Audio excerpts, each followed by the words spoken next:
O Senhor esteja convosco. Ele está no meio de nós. Proclamação do Evangelho de Jesus Cristo segundo Mateus. Glória a vós, Senhor.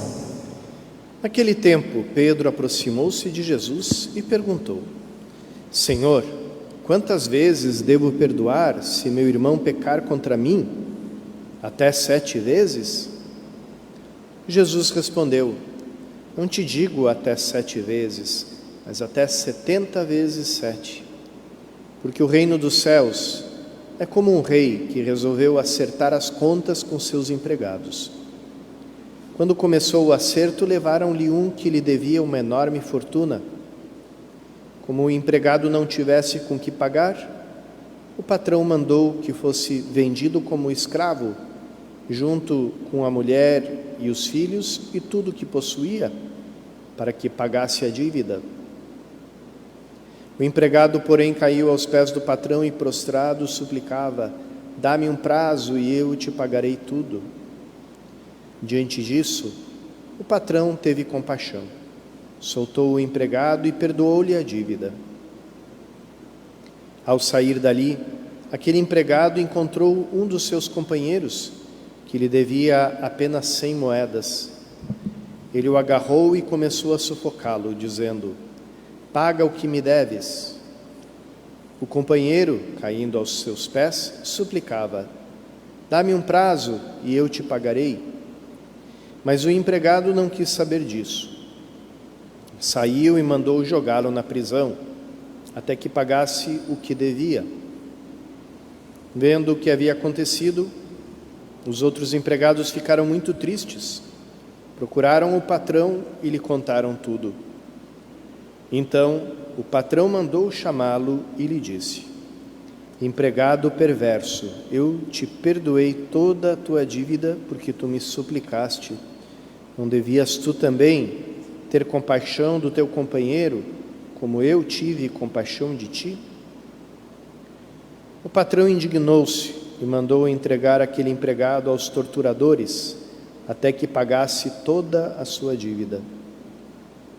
É assim que o meu Pai, que está nos céus, fará convosco, se cada um não perdoar de coração ao seu irmão. Palavra da salvação. Queridos irmãos e irmãs, a gente está diante de um ensinamento que Jesus repete muitas vezes, de diversas maneiras. Não julgueis, não sereis julgados, não condeneis, não sereis condenados, com a medida que medirdes, sereis medidos. Bem-aventurados os misericordiosos, porque alcançarão misericórdia. Perdoai-nos as nossas ofensas, assim como nós perdoamos a quem nos tem ofendido. Se não perdoardes aos outros, vosso Pai também não vos perdoará. Enfim, a gente está diante de uma coisa que Jesus repete sem cessar, não somente com as suas palavras, mas também com o seu exemplo. Suas últimas palavras do alto da cruz foram: perdoai-lhes, perdoa-lhes, Pai, porque eles não sabem o que fazem. Então, por que é tão importante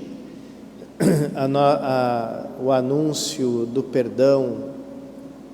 Porque sem ele a gente não consegue, não pode entender o Evangelho e não entende nada a respeito da obra salvadora de Cristo e simplesmente não recebe o anúncio do Evangelho. Então, às vezes a gente entende o Evangelho em termos daquele moralismo que já existia entre os pagãos. Se eu fizer o bem, eu vou ganhar a recompensa; se eu fizer mal, eu vou ganhar o castigo, vou para o inferno. Quando se anuncia o Evangelho, o inferno não fica no final do caminho como possibilidade, ele fica no início do caminho, como uma certeza. Todos nós éramos inimigos de Deus, todos nós éramos filhos da ira, todos nós estávamos perdidos, todos nós éramos escravos do demônio pelo pecado, escravos da morte. E nós fomos salvos redimidos gratuitamente por Deus, que nos enviou o seu Filho Jesus Cristo para se entregar a nós, e se entregou a nossa maldade, que ali é o que aparece de forma clara na cruz. E a cruz, que é justamente o instrumento do maior pecado, a manifestação maior do pecado do homem, a rejeição de Deus, a ponto de querer matar Deus. Essa mesma cruz se torna em Cristo um sinal de perdão, de misericórdia, de amor, que se entrega, que perdoa, sem nenhum mérito da nossa parte.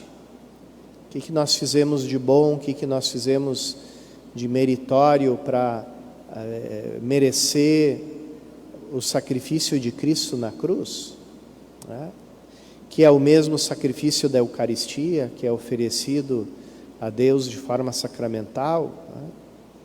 Então, não fizemos nada, recebemos gratuitamente o perdão, a misericórdia, fomos livres da morte, do inferno, gratuitamente. Somos todos agraciados, somos todos perdoados, ou como gosta de dizer o Papa Francisco naqueles seus neologismos, suas palavras novas que ele inventa, somos todos misericordiados. E essa tem que ser a nossa consciência. Vejam, irmãos e irmãs, que no início da missa, a primeira coisa que a gente faz é se colocar diante da santidade infinita de Deus como pecadores que abrem o coração ao seu perdão, à sua misericórdia, porque sem a gente se colocar dessa maneira, como é que a gente pode prosseguir com a missa? A missa se torna opaca para nós, se torna incompreensível se a gente não der o primeiro passo como pecadores perdoados, pecadores agraciados. E é justamente esse nosso esquecimento de pecadores que é tão perigoso, porque ele nos recoloca na lógica do cálculo e na lógica da retribuição. E essa lógica nos fecha ao amor de Deus, à misericórdia de Deus, e nos recoloca nessa lógica do pagará até o último centavo. Tão preocupante, irmãos e irmãs, às vezes saem umas estatísticas, dizendo que quase a metade dos católicos brasileiros acredita na reencarnação. Tinha até aquela senhora que dizia assim: padre, eu sou muito religiosa, sou muito católica, eu acho até que na outra encarnação eu era freira. Então, vejam o que é a reencarnação.